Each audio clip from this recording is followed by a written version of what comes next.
Confirmation, King Charles will return to public duties in just a matter of days after receiving treatment following his shock cancer diagnosis. For the latest on this story, let's head live to 9 Europe correspondent Brett McLeod in London. Brett, good morning. What exactly has the palace said?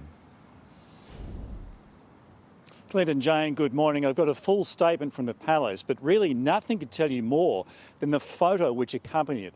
This is Charles and Camilla, very much the happy couple. That is them in the backyard of Buckingham Palace a couple of weeks ago, in fact, around the time of their 19th wedding anniversary.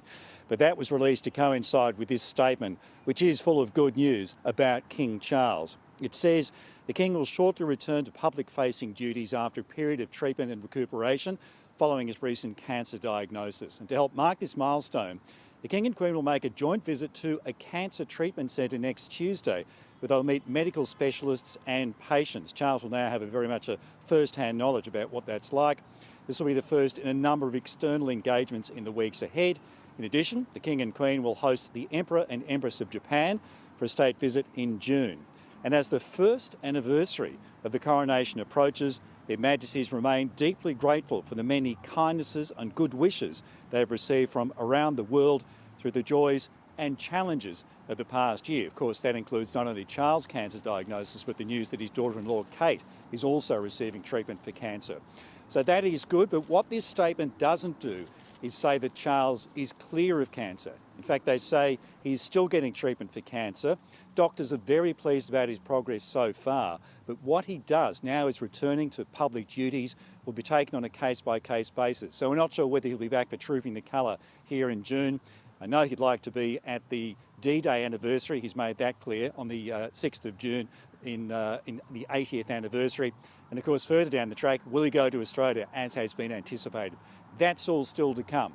But for now, some good news on King Charles' health. King Charles revealing that he'll return to public duties in just a few days' time after receiving treatment for cancer. We are joined by Royal Editor at Talk TV, Sarah Hewson, live in London. Sarah, good morning. So there's been there's been these concerns in recent days over his health, but this seems to be really positive news.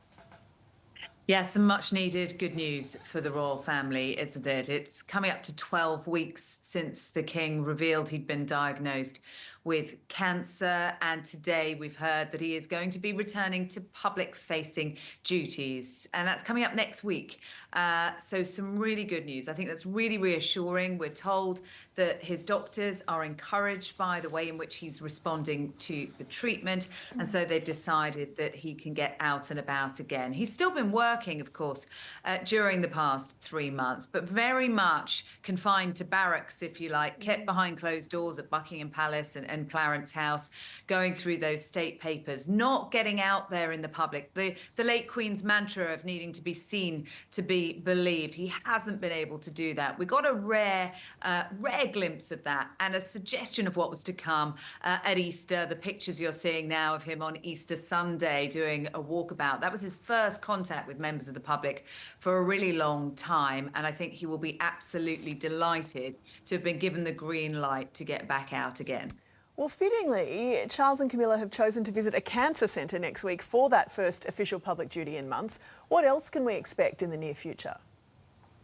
Yeah, I think that's a really poignant first visit coming up next week, visiting patients and staff at a cancer centre and wanting to do their bit to raise awareness. We're told that's the first of a number of engagements to be announced, and gearing up towards what's usually a really packed summer schedule for the royal family. It's not going to be a full programme of events for the King, but among the things he could be taking part in, the garden parties. They start next month at Buckingham Palace.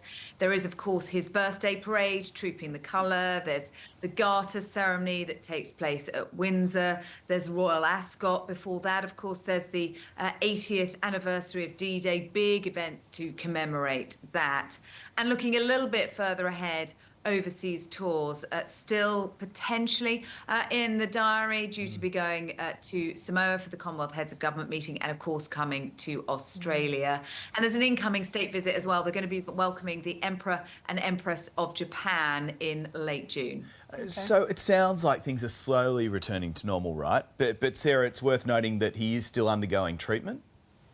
Yeah, that's a really good point, Clint, because it is all good news at the moment, but it's not the very best news that they could be hoping for yet. It's early days. And so we're told by Buckingham Palace that his treatment is going to continue, his regular schedule of treatment. It's too early for them to tell us where he is on that treatment cycle and what the prognosis is. That's remaining private. But I think we should take some comfort and confidence from the fact that his doctors, who've been taking a cautious approach to now, have decided that he's fit enough to get back out in public. Well, great news about Charles, obviously. When do you think we are likely to hear more about how Kate is doing?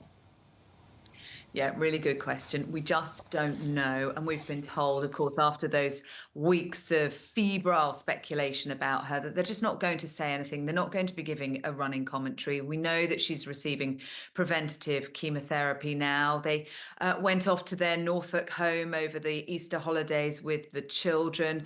Last week, we saw Prince William returning to public duties, the children back to school. We haven't seen anything of the Princess of Wales, and that's what we were told to expect. She wants the privacy and the time to try and deal with the cancer, to get as strong and as healthy as she can. And we're told that when she's ready, she'll be back. She's desperate to be that, but we're not there yet. OK, Sarah Hewson, thank you so much for your time this morning. Thanks, Well, let's Dan. get more now on that statement released from Buckingham Palace this morning, confirming King Charles will return to public duties in a matter of days while continuing to receive cancer treatment. For more on this, let's bring in royal correspondent at GB News, Cameron Walker, live in London, and here in the studio, Professor Dorothy Keefe from Cancer Australia. Good morning to both of you. Firstly, straight to you in London, Cameron. What did the Palace disclose in that statement? Good morning. Well, it's a really positive statement from Buckingham Palace, confirming, as you said, that the King will be returning to public duties, and he's returning to public duties as early as next week. The Palace confirmed that both him and Queen Camilla, you see pictured there, are going to be visiting a cancer centre. Of course, the King, having cancer himself, he's really shined a light on the issue and has really it's really exposed the NHS and other kind of websites. The cancer searches has really gone up because the King decided to publicly disclose his cancer treatment. And also he's going to be hosting a state visit in June for the Emperor and Empress of Japan as well. So a lot of very busy engagements in the diary, and it looks like it's very positive as we get towards the summer. So did we expect to see him returning to duties so soon? Is this a promising sign? I think it's certainly a promising sign. We saw him on Easter Sunday, just outside in Windsor, greeting members of the public. Something completely unexpected, because we've been given the impression that doctors didn't want him meeting members of the public to keep him safe because of the kind of treatment he was getting. But now, of course, the doctors clearly appear to be pretty happy with the King doing more and more public engagements. We know that the King's very determined to continue to do public engagements. His nephew, Peter Phillips, actually said a few weeks ago that he's been incredibly frustrated that the cancer treatment was taking so long. But clearly now there appears to be a bit of a shift, because Buckingham Palace has confirmed he will be back out on public engagements, but it's all subject to doctor's advice. So I suspect we're not going to get confirmation of various engagements until very close to the time. OK, no confirmation yet about the potential of that Australian tour, but surely it makes it more likely? Yeah, it certainly does. Royal sources, excuse me, royal sources have told me that their plans for the potential autumn tour are still going ahead, but they're not going to confirm whether His Majesty the King will be going to Australia, because it is all subject to those doctors' advice. It's the same with the D-Day 80th anniversary of the storming of the beaches in Normandy during World War II. The King's meant to be attending that in France in June, but again, it's all subject to doctors' advice. So plans are still being made, but it's up to really the medical staff who are going to give the green light. OK, thanks, Cameron. Now let's get to you, Professor. We don't know exactly what type of cancer King Charles has, but in general, what do we know about his treatment options? Well, of course, we don't know what sort of cancer it is, and there are very many different sorts, but cancer treatments are broadly divided into surgery, radiation treatment, and what we call systemic therapies, chemotherapy and targeted therapies and immunotherapy. So it's difficult to know exactly what treatment the King's had, but it probably isn't surgery if it's continuing to happen on an ongoing basis. That's more likely. Radiation oncology would take 5 or 6 weeks for a course, and chemotherapy can go on for several months, even years. So that's all we know. Professor, he's 75 now, the King. So does treatment differ with age? That's a very good question. Cancer is a disease of ageing, and as you probably know, 1 in 2 Australians will be diagnosed with cancer by the age of 85, and the older you are, the more likely that is.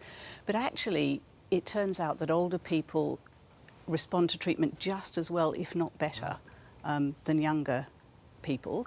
And so there's no reason that the treatment couldn't be the same as for a younger person if you're a fit older person, and I think the King appears to be a fit older person. What does it say that he's going to be able to make these sort of public engagements? Because, you know, initially we were thought that he wouldn't be able to have so much face-to-face time with the public because his immunity might be suppressed.